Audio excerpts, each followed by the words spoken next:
I cheated and told my husband. He didn't yell. He just stopped being him. 2 years I tried to fix what I broke. Last week he packed one bag. I said, please, he said. I stayed longer than I should have. He closed the door quietly. That was the worst part. Part 2. He didn't yell. Not once. Not in 2 years.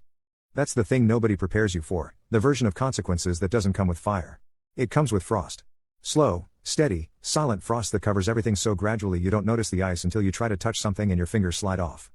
Week 1, Elliot moved his pillow to the guest room. His phone charger. His book. Small items. Not a dramatic exit, a quiet migration. I came home one afternoon and his toothbrush was in the guest bathroom. He'd moved it while I was at work. Didn't mention it. I stood in our bathroom staring at the empty slot in the holder and felt the specific nausea of watching someone erase themselves from your shared life one object at a time. Week 3, he stopped saying love you before bed.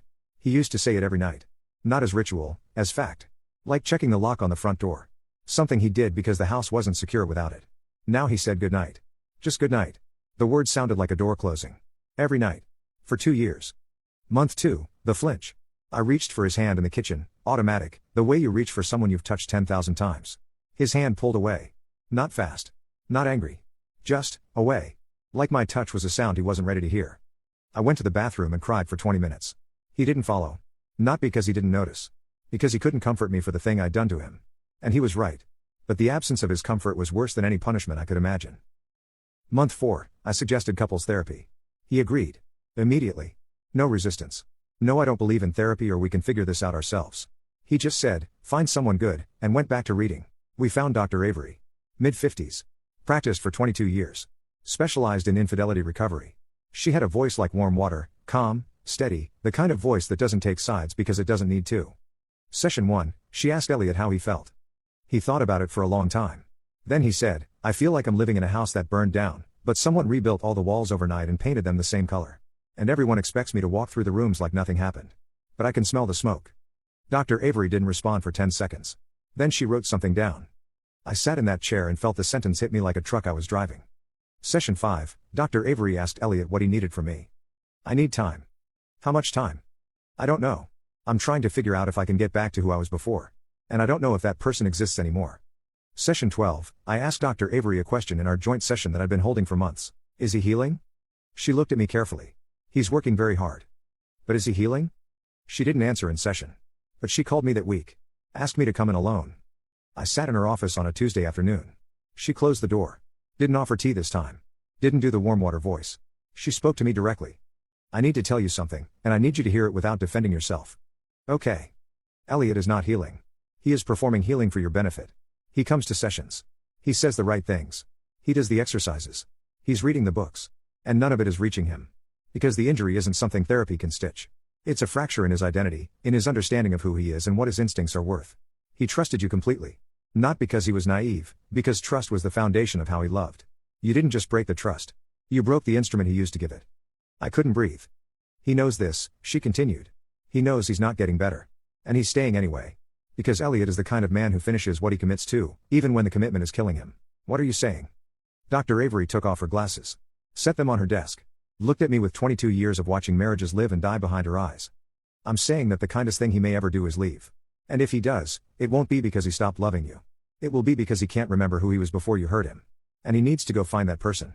Without you in the room. I sat in that office for a long time after she stopped talking. The clock ticked. The air conditioning hummed. Outside, someone honked. The world kept moving. Mine had stopped. I drove home. Elliot was cooking dinner. Pasta. My favorite. He was standing at the stove the way he always stood, shoulders slightly rounded, one hand on the wooden spoon, the other resting on the counter. The posture of a man who finds peace in the act of feeding someone. He turned around when I walked in. Not a smile. But not nothing.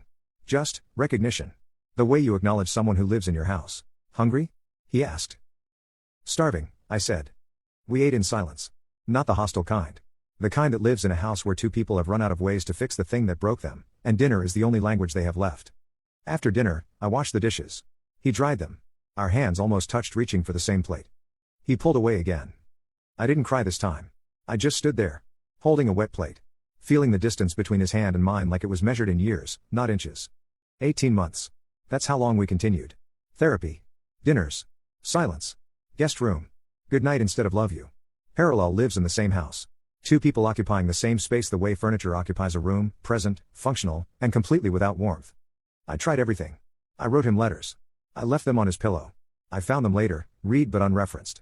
I planned dates, the restaurants he liked, the hikes we used to take. He went. He was present.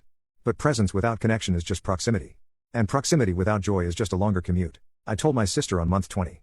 I couldn't carry it alone anymore. She listened. Then she said something that took the floor out from under me. You didn't lose him when you cheated, Mara. You lost him when you made him carry it quietly. You asked him to protect your reputation while his identity fell apart. He held your secret for 2 years. That's not forgiveness. That's a man drowning with his mouth closed so nobody calls for help. I hung up. Sat on the kitchen floor. The same kitchen where he'd been holding a ladle. The same kitchen where the soup went cold. Week 104. 2 years to the day since Denver. I came home from work. Elliot was in the guest room. Door open. A duffel bag on the bed. One bag. Clothes, laptop, a book, his watch. The essentials of a man who'd already decided what he needed and what he was leaving behind.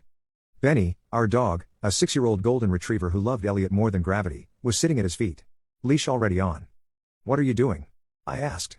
But I knew. My body knew before my voice did. I'm leaving, he said. Simply. The way he said everything now.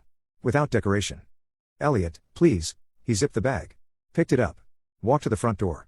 Benny followed, nails clicking on the hardwood like a second clock counting down the last minute of my marriage. I stood in the hallway. He stood at the door. The distance between us was 12 feet.